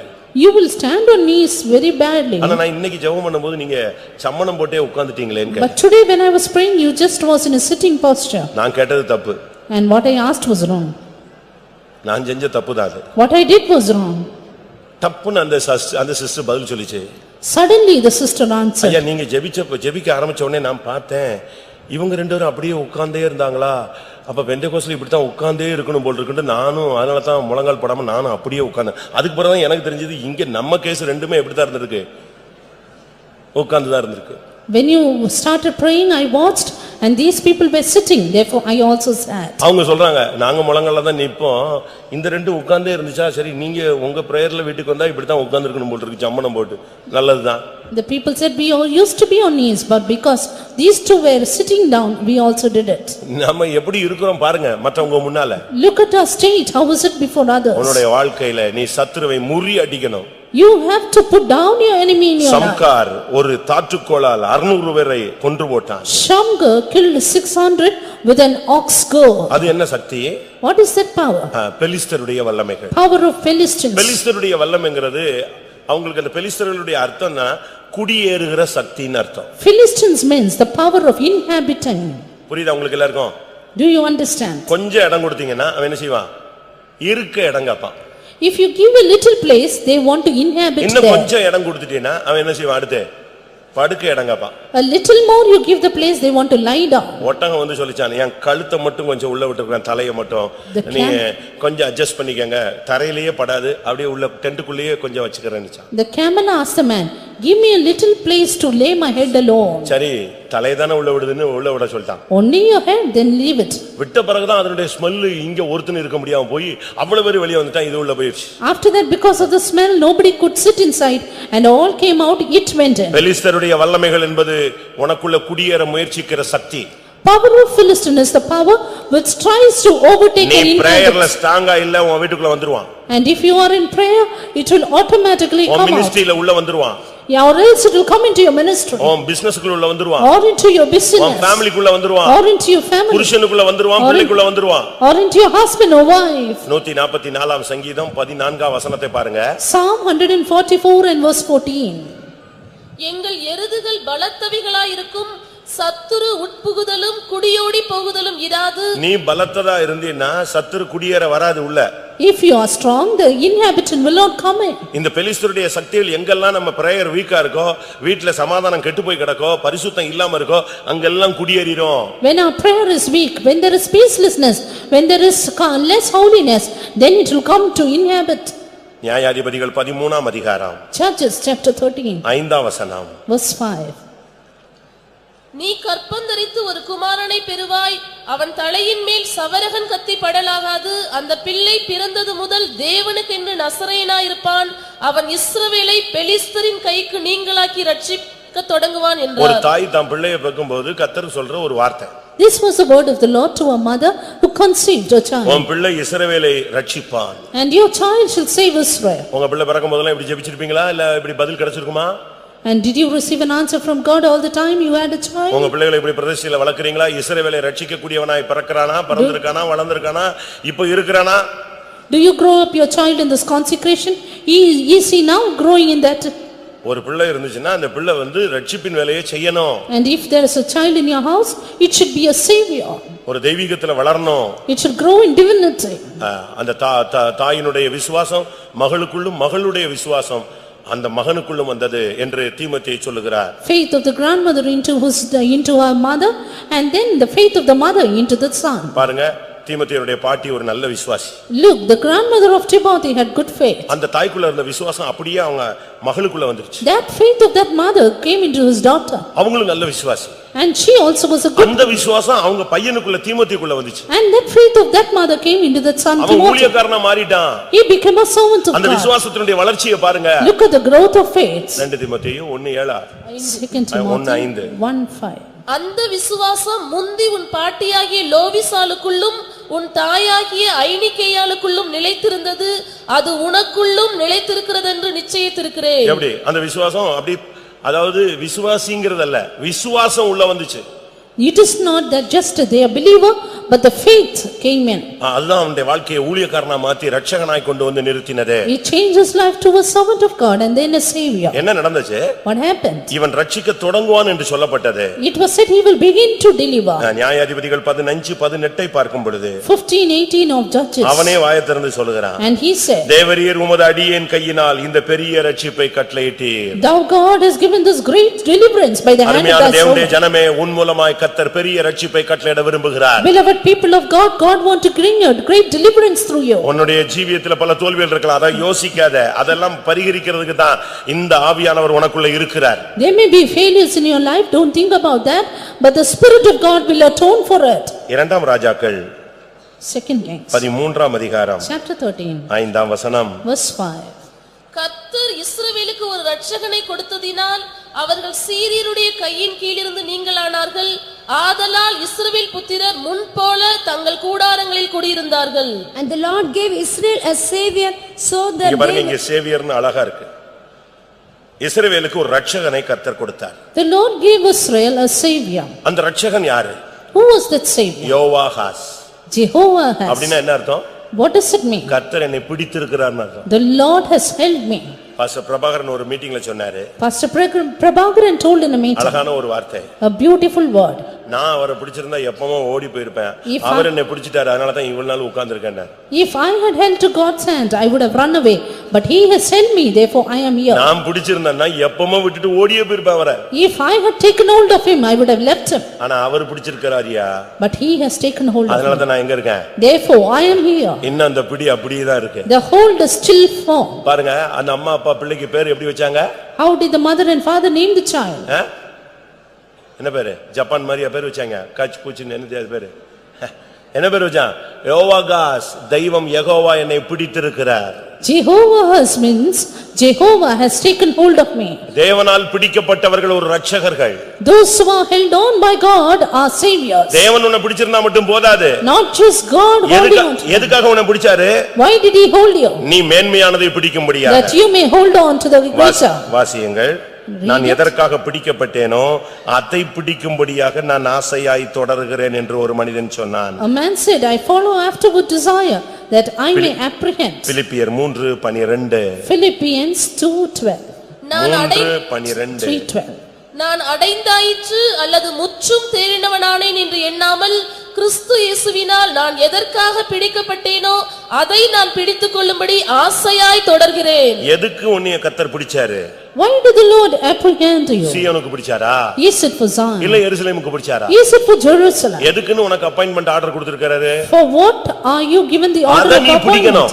Hold on to it. அதுக்கு தான் உன்னை அவர் பிடிச்சது. It is for that he has held on to you. இந்த இடத்துல தான் இந்த வசனத்துக்கு பதில் யெகோவா பிடித்திருக்கிறார்ங்கிறதுக்கு வசனத்துக்கு பதில் பிலிப்பியர் 3:12. Jehovah has held me. For this the answer is Philippians 3:12. உன்னை என்னை எதுக்கு பிடிச்சாரு? Why did he hold you and me? எதுக்கு பிடிச்சாருங்கறத முதல்ல நீ அறிஞ்சிக்கிட்டு அத நீ பிடிக்கணும். First know why he has apprehended you and then you apprehend for that. கிறிஸ்து இயேசுவினால் நான் எதற்காக பிடிக்கப்பட்டேனோ அதை பிடித்துக்கொள்ளும்படி நான் ஆசையாய் தொடருகிறேன். I follow after with desire, if that I may apprehend for which I am apprehended. உன்னை எதுக்காக தேவன் பிடிச்சாருன்னு நீ கண்டுபிடி. Find out for what you are apprehended. எந்த போஸ்டிங்காக கர்த்தர் உன்னை பிடிச்சாரு? For what posting the Lord has apprehended you? எருசலேமுக்குரிய போஸ்டிங்கா? Is it for Jerusalem? இல்ல சீயோனுக்குரிய மகிமையான வேலையா? Is it for the glorious Zion? எதுக்காக தெய்வம் உன்னை பிடிச்சாரு அத பிடி. For what the Lord has called you, hold on அப்பதான் நீ to it. Ratchagan. Only then you are saved. யோவாகாஸ் என்கிற ரட்சகனை கர்த்தர் எழுப்ப பண்ணினதினால் அவன் அவர்களை சீரியருடைய கையிலிருந்து நீங்கலாக்கினான். The Lord raised up the deliverer Jehovah's and he delivered them from the hand of Syria. 2 ராஜாக்கள் 13:4 பார்க்கும் பொழுது 2 Kings 13:4. இதுக்காக அவன் கர்த்தருடைய சமூகத்தை நோக்கி பிரார்த்தித்தான். He besought the Lord for this. ரட்சகனுடைய அஸ்திபாரமே ஜெபம். The foundation of deliverers is prayer. Prayer life தான் ஒரு ரட்சகனுடைய அஸ்திபாரம். It's the prayer life which is the foundation of a ஜெபம் savior. இல்லாம நீ ஒண்ணுமே சாதிக்க முடியாது. Without prayer you cannot achieve இல்லன்னா நீ anything. ஓசையிடுகிற ஒரு கைத்தாளம், Or else you are just a sounding cymbal சத்தமிடுகிற ஒரு வெண்கலம். or a house sounding brass. அதனால எந்த பயனும் கிடையாது. No use because of that. ஆனபடியால் நாம் இந்த நாட்களில் செய்ய வேண்டியது என்ன? What we should do in these days. கர்த்தர் உன்னை எதற்காக பிடித்திருக்கிறார்? For what has the Lord apprehended நீ ஒரு you? ரட்சகனாய் மாறணும்னா அத நீ பிடிச்சுக்கணும். If you ought to be a savior, hold on to that. 1 Samuel 1 Samuel 14ஆம் அதிகாரம் chapter 14 45ஆம் வசனம். verse 45. யோனத்தான் மூலமாய் கர்த்தர் ஒரு ரட்சிப்பை கட்டளையிட்டார். A deliverance through Jonathan. ஜனங்களோ சவுலை நோக்கி, இஸ்ரவேலிலே இந்த பெரிய ரட்சிப்பை செய்த யோனத்தான் கொலை செய்யப்படலாமா? அது கூடாது, அவன் தலையில் இருக்கிற ஒரு மயிரும் தரையிலே விழப்போகிறதில்லை என்று கர்த்தருடைய ஜீவனை கொண்டு ஆணையிட்டு சொல்லுகிறோம். நீ ஒரு ரட்சகனானால் உன் தலையில இருந்து ஒரு முடி கீழே விழாது. If you are a savior, not one hair of your உன் head தலையில will உள்ள fall. முடியெல்லாம் எண்ணப்பட்டிருக்கிறது. All the hair of your head are counted. தேவன் அறியாம உன் தலையில இருந்து ஒரு முடி கீழே விழாது. Without his knowledge, none will fall to the ground. விழுமா? Will it? அது எப்படி விழும்? How will?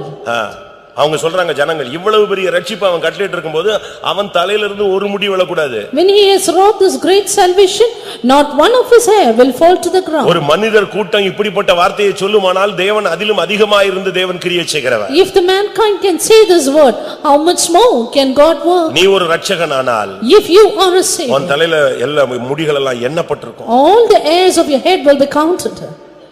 நான் சில நேரத்துல முடியெல்லாம் ஸ்டைலா மாத்தின ஒரு காலங்கள் இருந்துச்சு. There were times when I changed my hairstyle. நான் கொஞ்சம் மாத்தின உடனே அவர் மாத்துவார். If I change a little, then God will change. ஒரு ட்ரிப் அரிக்க ஆரம்பிச்சிருச்சு. Once it started to itch. அதை மறைக்கிறதுக்கு நான் திருப்பி வளர்த்தேன். Then again I started to grow up. ஆண்டவர் பார்த்தாரு, நீ எவ்வளவுதான் வளர்த்துருவ பார்க்கலான்ட்டு அவரும் திருப்பி இன்னும் அதிகமா அரிக்க வச்சிட்டாரு. The Lord waited to see how long will I do it. நான் திரும்பவும் வளர்த்தேன். And again I grew it up. ஊழியத்துல ஒரு லிமிட்டுக்கு மேல வளர்க்கவும் முடியாது. And in the ministry you cannot grow beyond a limit. கடைசில நான் சரண்டர் ஆனேன். Finally I surrendered. பைபிள்ல உள்ள வசனத்தெல்லாம் தேடினேன். And according to the verses of the Bible, என் டைரியில எழுதி வச்சுக்கிட்டேன். I wrote it in my உன் Bible. தலையில மயிரெல்லாம் ஒண்ணும் விழாது, அது அவர் அறியாமல் விழாது, அது எண்ணப்பட்டிருக்கிறது. இப்படிப்பட்ட வசனமா எழுதி வச்சுக்கிட்டு, கர்த்தாவே ஒருவேளை என் புத்தியனத்துல அந்த எண்ணிக்கையில கொஞ்சம் லெஸ் பண்ணிட்டீங்க, நீங்க தயவு செய்து பிளஸ்ஸும் பண்ணுங்க பிளஸ்ஸும் பண்ணுங்க. சொல்லுங்க. And I then wrote down all the verses regarding the hairs of the head, and then I started to say to God, Lord, because of my foolishness hairs would have fallen down, but Lord bless me. மாசத்துல இத்தனாம் தேதிக்குள்ள நான் முடிய ஒழுங்கா வெட்டிடுவேன். And I would cut my hair in discipline every month. இந்த ஸ்டைல கடைசி வரைக்கும் maintain பண்ணுவேன். And I would maintain my style like this. அதனால நீங்க தயவு செய்து எதெல்லாம் கலிஞ்சு போச்சோ எண்ணி இருந்தீங்கல்ல, இப்ப எத்தனையோ அரிச்சு அது பாட்டு கீழே போயிடுச்சு, இதெல்லாம் நீங்க கவுண்டிங்ல திருப்பி கூட்டுங்க. Therefore all that has come less to your count, please add it again. இப்ப நம்ம ஆளுங்களுக்கு பிரேயர்ல ஒரு முக்கியமான பிரேயர், தலையில இருந்து எல்லா முடியும் போகிறது. One of the important prayer of all our people is all the hair should fall down. அப்படிதானே? Is it not? தண்ணி மாறி விட்டது, The hairs, சோப்பு மாறி விட்டது, சாம்பு மாறிவிட்டது. அடுத்து வேற என்ன சொல்லுவீங்க? பாடியில சத்து இல்லை. எப்படி இல்லாமோ சொல்லி நீங்க என்னெல்லாமோ பண்றீங்க. ஒன்னும் கிடையாது. கவுண்டிங் அங்க கூட்டல் குறைத்தல் அவர் கையில இருக்கு. You do many things to add up things to your texture. நீ சுருட்னா குறைப்பார், அமைதியா இருந்தேனா கூட்டுவார். If you are silent, he will add to it, or else if you are very active, then he will decrease it. நான் ஜெபிச்ச பிறகு கரெக்ட்டா clear ஆயிடுச்சு. After I prayed that, it was cleared. இது ஒரு எழுத்தின் பிரகாரமான ஒரு experience. This is a literal experience. ஆனா இது உண்மையா சொன்னது என்னன்னா, But what is the truth here? உனக்கு விரோதமா ஒருத்தனும் எழும்ப முடியாது. Not one shall rise against you. அதனால தான் அந்த ஜனங்க சொன்னாங்க, இன்னைக்கு அவன் தலையில உள்ள ஒரு முடி கூட கீழ விழாது. இவ்வளவு பெரிய ரட்சிப்பை அவன் இரட்சகனாய் நின்று செஞ்சிருக்கிறான். Because he has wrought this great salvation, not one of his hair shall fall to the நீங்கள் ground. இரட்சகனாய் ஒப்பு கொடுத்து பாருங்க, உங்களுக்கு விரோதமா ஒருத்தனும் எழும்ப முடியாது. எழும்பினாலும் அவன் இடுப்பு முறிஞ்சு போயிடும். Surrender yourself as a savior. Not one can rise up against you. If he rises up, his head will fall down. ஒரு நாள் கூட்டம் நடத்திட்டு இருக்கும்போது பாஸ்டர் கேவி பால் அவர்கள் கூட்டம் நடத்திட்டு இருக்கும்போது, One day, ஒரு கேவி பால் ஏதோ ஒரு பாஸ்டர் மீட்டிங் நடத்திட்டு when இருக்கும்போது, pastor was conducting a meeting, அது hospital seat. it was under the asbestos sheet. பக்கத்து வீட்டுக்காரன் ஒரு பெரிய கல்லை தூக்கி மேல போட்டான். The neighbor put a big stone upon it. கூட்டத்துல டமால்னு விழுந்து உடைஞ்சு எல்லா ஜனங்கள்லாம் சிதறி ஓடிட்டாங்க. Suddenly it broke down and all the people ran away.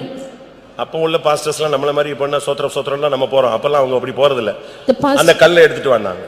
The pastors during those days, he said, bring the stone. எல்லாரும் ஜெபம் பண்ணு. All pray. இந்த கல்லை தூக்கி போட்டவன் லேவியனுக்கு விரோதமாய் போட்டிருக்கான். லேவியனுக்கு விரோதமாய் ஒருவன் எழும்பினால் அவன் இடுப்பு எலும்பு ஒடியும்னு பைபிள்ல சொல்லுது. ஆவியானவர் சொல்றார், எல்லாம் ஜெபம் பண்ணுனாங்க. The man who has put this is against the Levite, therefore his hip shall be broken. Let us all pray. அவன் கல்லை போட்டுட்டு வெளியே போனா, திரும்பி வரும்போது கீழே விழுந்து இடுப்பு ஒடிஞ்சு போச்சு. He put the stone, went down, when he came back his hip was broken. இவங்க ஸ்பீடை விட தெய்வம் ஸ்பீடு அதிக ஸ்பீட்ல இருக்க. God was in a greater speed. நீ ஒரு இரட்சகனானால் உன் தலையில இருந்து ஒரு முடியும் விழாது, பயப்படாத. If you are a salvation savior, then no head shall fall of the ground. ஒன்னு கடைசியாக Finally, 1 சாமுவேல் 19:5. 1 Samuel 19:5. அவன் தன் பிராணனை தன் கையிலே வைத்துக்கொண்டு அந்த பெலிஸ்தனை கொன்றதினாலே கர்த்தர் இஸ்ரவேலுக்கெல்லாம் பெரிய ரட்சிப்பை கட்டளையிட்டதை நீர் கண்டு சந்தோஷப்பட்டீரே. எப்படி தாவீது கோலியாத்தை கொல்றதுதான் இந்த அனுபவத்தை சொல்றாங்க. David slew the Philistine Goliath. ஒரு ராட்சச பிறவி அவன் அடிச்சான். He was a giant. ஆண்டவர் நாமத்துல வைராக்கியத்தோட அவனை போய் சந்திச்சான். But in the name of God with zeal he அதை visited. குறித்து யோனத்தான் தன்னுடைய தகப்பன்ட்ட பேசுறான்.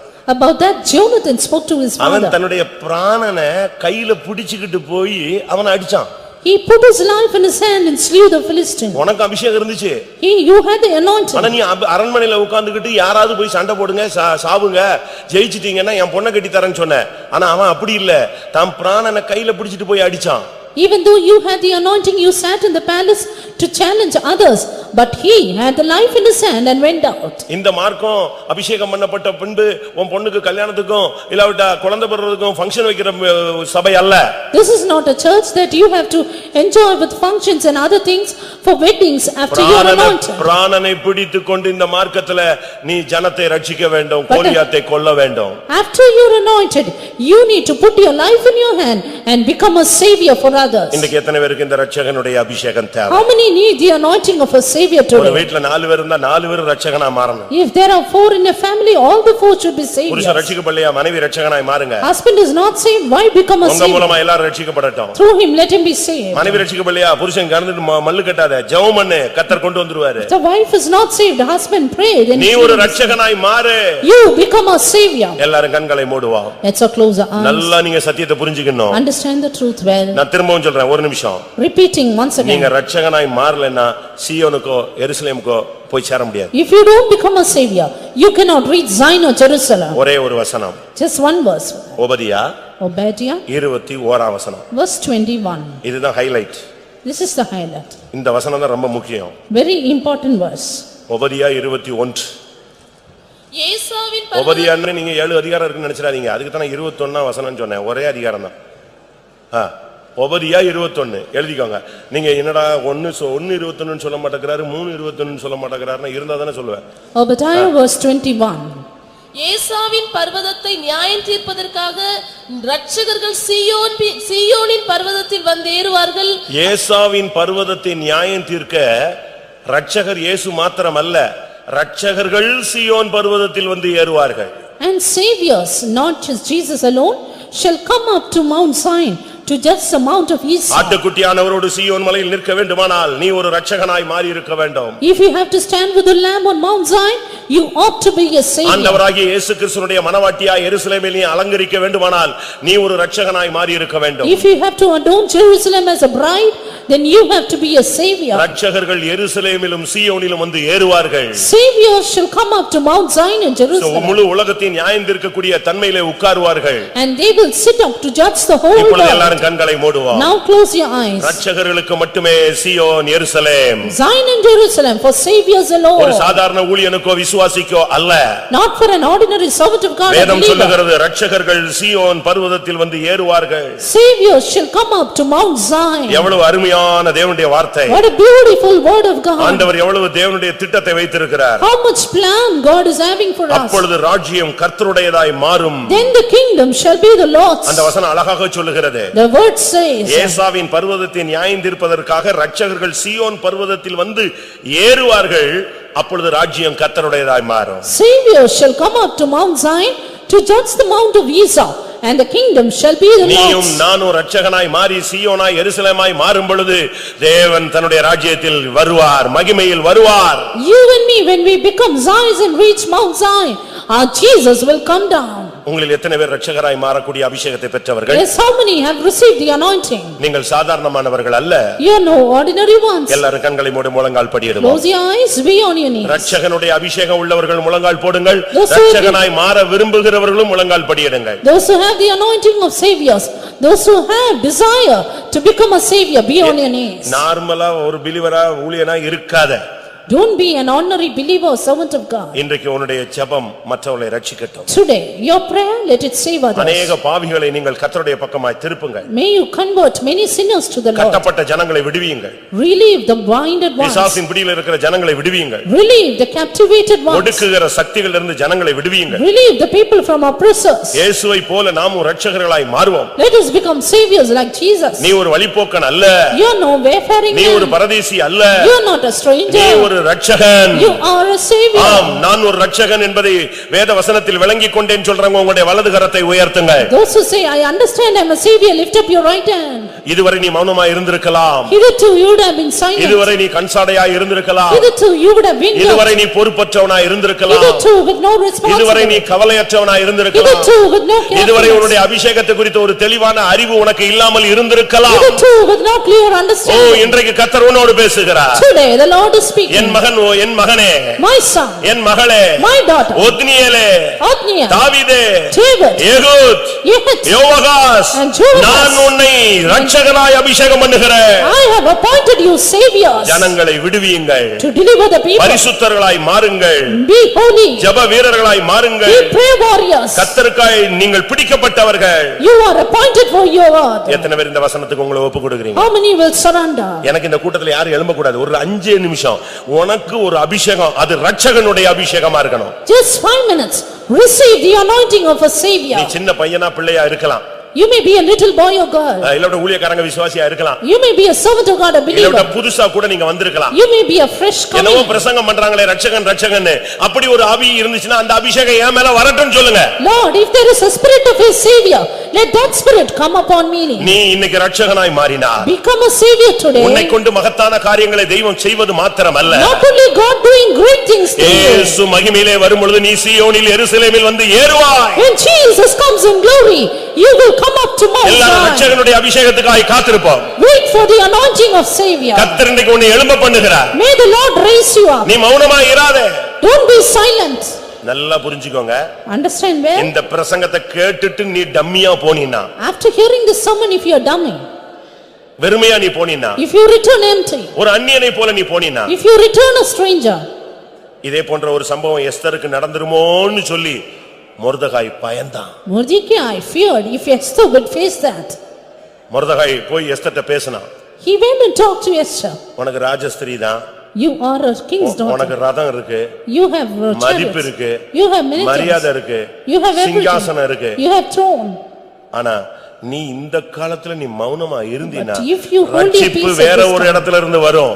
salvation will come from another place. உனக்கு கார் கொடுத்திருக்கிறாரு, வீடு கொடுத்திருக்காரு, மனைவி பிள்ளைகள் வேலை வசதி கொடுத்திருக்கிறாரு. ஆனா ரட்சகனுடைய வேலையை செய்யாம நீ மௌனமா இருந்தால் இன்னொருத்தனை கர்த்தர் இந்த சபையில கொண்டு வந்து இதே விலாங்குடி சபையில ரட்சகனாய் மாற்றுவார். God has given you everything, but if you don't do the work of a savior, God will raise up another. அந்த வார்த்தையை கேட்ட உடனே எஸ்தர் ஓடி போய் உபவாசத்துல விழுந்துட்டா. Soon Esther went down to fast. ஆண்டவரே அப்படி ஒன்று சம்பவிக்க கூடாது. Lord, let not that happen to me. நான் மௌனமா இருக்க மாட்டேன். I will not be நான் silent. செத்தாலும் சாகிறேன். If I die, let me என் ஜனம் die. ரட்சிக்கப்பட வேண்டும். My people should be saved. எத்தனை பேர் இன்றைக்கு ரட்சகனுடைய அபிஷேகத்துக்காக கதறுகிறீர்கள்? How many cry for the anointing? அருமையான தேவனுடைய பிள்ளையே, கர்த்தர் இன்னைக்கு ஒரு ரட்சகனுடைய அபிஷேகத்தினால் உன்னை நிரப்பி அனுப்பட்டும். Child of God, may God fill you with the anointing of a savior.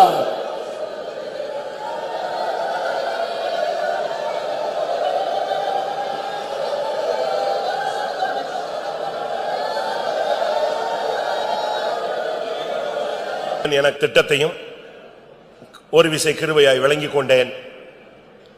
நான் ரட்சகனாய் மாற விரும்புகிறேன். இதுவரை நான் கேர்லெஸ்ஸா இருந்துட்டேன். இன்னிலிருந்து ரட்சகனாய் மாற விரும்புகிறேன். கர்த்தர் என்னை அபிஷேகித்தா போதுன்னு சொல்றவங்க மட்டும் கைகளை உயர்த்து.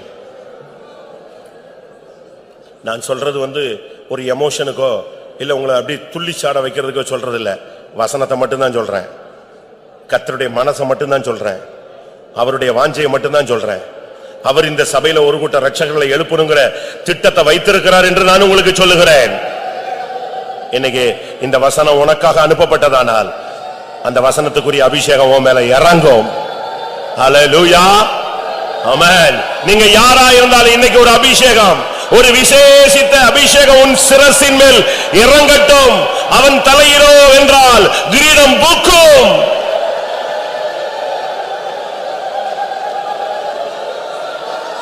உன் தலையில் அபிஷேக தைலம் என்னும் கிரீடம் பூக்கட்டும். ரட்சகனுடைய கிரீடம் இறங்கட்டும்.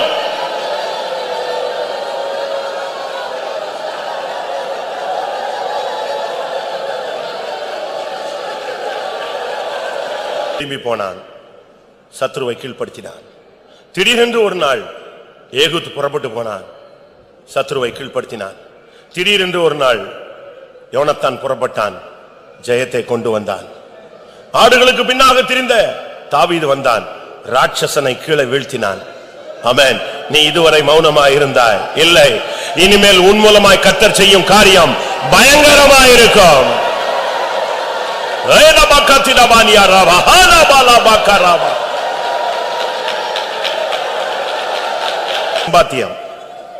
இனி உன்னுடைய கையின் பிரயாசம், இனி உன்னுடைய காணிக்கை வீணாய் போகிறதில்லை. எத்தனை பேர் அதை பிடித்துக் கொள்கிறீர்கள்? ஹல்லேலூயா. இந்த வாக்குத்தத்தத்தை, இந்த வசனத்தை, இந்த வார்த்தையை எத்தனை பேர் கேட்ச் பண்றீங்க? ஹல்லேலூயா. இனி உன்னுடைய காசு வீணாய் போகாது. உன் கைகளின் பிரயாசத்தை நீ சாப்பிடுவாய். பாக்கியமும் நன்மையும் உனக்கு உண்டாய் இருக்கும்.